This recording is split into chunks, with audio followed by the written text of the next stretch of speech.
Marami nang natulungan ng scholarship program ni Governor Dodot Cadiao. Isa na nga rito si Joan Daco, isang estudyante mula sa University of Antique, Libertad Campus. Si Joan ay miyembro din ng Indigenous People Group na kung saan ang tanging kinabubuhay nila ng kanyang pamilya ay ang pagtatahi ng banig at pagtatanim sa bukid. Amoya ang amon pangabuhian sa libertad, amoya ang amon ginapaeskwela sa amon kabataan. Hindi kami makakaon kung hindi kami mag-ubra kabanig. Kaya naman, laking pasalamat ng magulang at mga tiyahin ni Joan sa scholarship support na ibinibigay ni Governor Dodot Cadiao. Ako ang tiya ni Juan Dapok nga kung kaisa hay mawadaan man tana hay ga haram-haraman imaw kanakat bisan 50 pesos nga ipasirok-sirok pero ang hayagob nga ang imong ginbulig ka namon hay duro-duro gid nga salamat dahil bahal nga bulig sa kay Juan. Dahil nga dito ay hindi na malabong matupad ang pangarap ni Joan na makatapos ng pag-aaral at maiawan ang kanyang pamilya sa kahirapan. Nagpasalamat gali ako kay Governor Cadiao dahil sa nang pagtugro ng scholarship bahal nga pulig para sa amon nga mga estudyante. Tungod kay malambot karon gid kong handam na maging pulis sa Parangal. Alibot kay Joan, ay iba pang estudyante rin ang nabigyan ng pag-asa na magkaroon ng magandang kinabukasan ng ating Governor Dodot Cadiao. Samantalang ang iba naman ay matagumpay na natapos ang kanilang pag-aaral tulad na lamang ni Vic Adrian Inigrio ng Sibalom Antique na ngayon nga ay certified engineer na.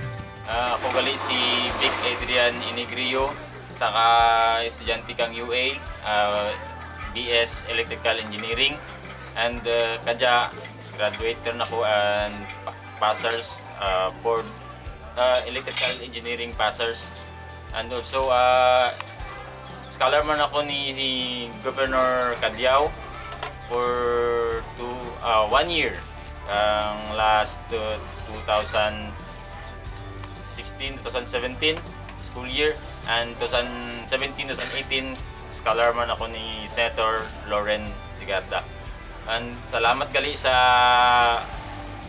scholars kay bahal gid nga bulig na kanakan sa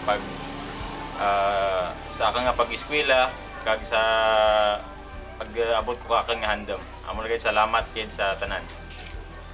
Marami pang ang patuloy na tutulungan ng scholarship program ni Governor Dodot Cadiao na talaga namang tunay na pinasasalamatan hindi lamang ng mga estudyante kundi pati na rin ng mga magulang nila.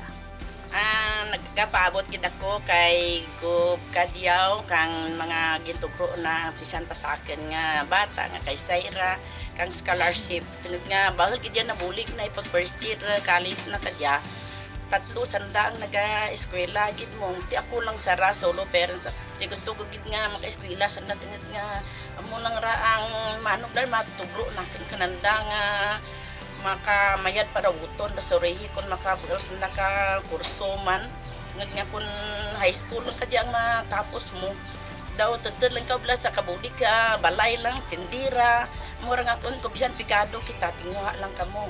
Governor Cadiao nga nagbulig sa ang scholarship kang pag-eskwela kang aking nga bata ay tungod ang pigado kami tapos ang hindi takin gid makaubra kang mayaday may sakit ako ang mahina ang aking nga baga tapos ang aking nga bana ang ura man giti na tapusan ti magapanguma lang tana tapos ang kisa gaprapamanday man ti dyan lang kami nagaano kang aman mga kinanglanin sa sulod ka balay ti kapos gid kami sa pagpaeskwela kang aman bata ti ga durduro gid nga salamat gob kay Senator Loren Ligarda nga nagbulig ka naman sa labiring gid sa akin nga bata nga nakapadayon ko pag-eskwela kun ura tanda ang daw hindi gid kami makapatapos kang aman nga bata tungod sa kapagyaduhon ang akan gali nga mahambal kay Senator nga Loren Ligarda durduro gid nga salamat kay Governor Cadiao nga nagbulig sa ang scholarship kang pag-eskwela kang akin nga bata ay tungod ang pigado kami tapos ang hindi takin gid makaubra kang mayaday may sakit ako, ang mahina ang aking nga baga.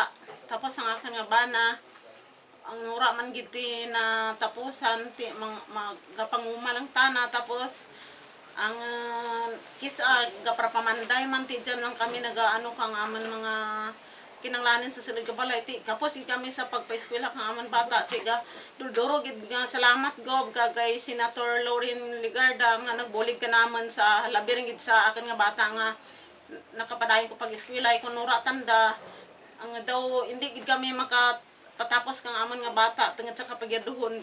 Gusto ko ipaabot ang akin nga duho mo pagpasalamat tungod single parent ako, ginabadlayan ako sa akin nga bata magpa-eskwela. May gani ay ginaalalayan man tana kang ana nga gurang. Gani nga akin gid ginapaabot ang pagpasalamat ko nga bahol gid. Nalipay gid ako tungod sa inyong programa duro ang inyong nabuligan kag kabay pagid nga buken lang gid ti akin nga buken lang ti amodya nga mga kabataan ang mabuligan kundi nga duro pagid para nga makatiharawas man gamay ang pamilya. Asahan niyo pong patuloy na maglilingkod at aabuti ng ating gobernadora ang bawat kamay ng mga kabataang nagsisikap na makatapos ng pag-aaral. Dahil sila nga ay ang tunay na pag-asa ng ating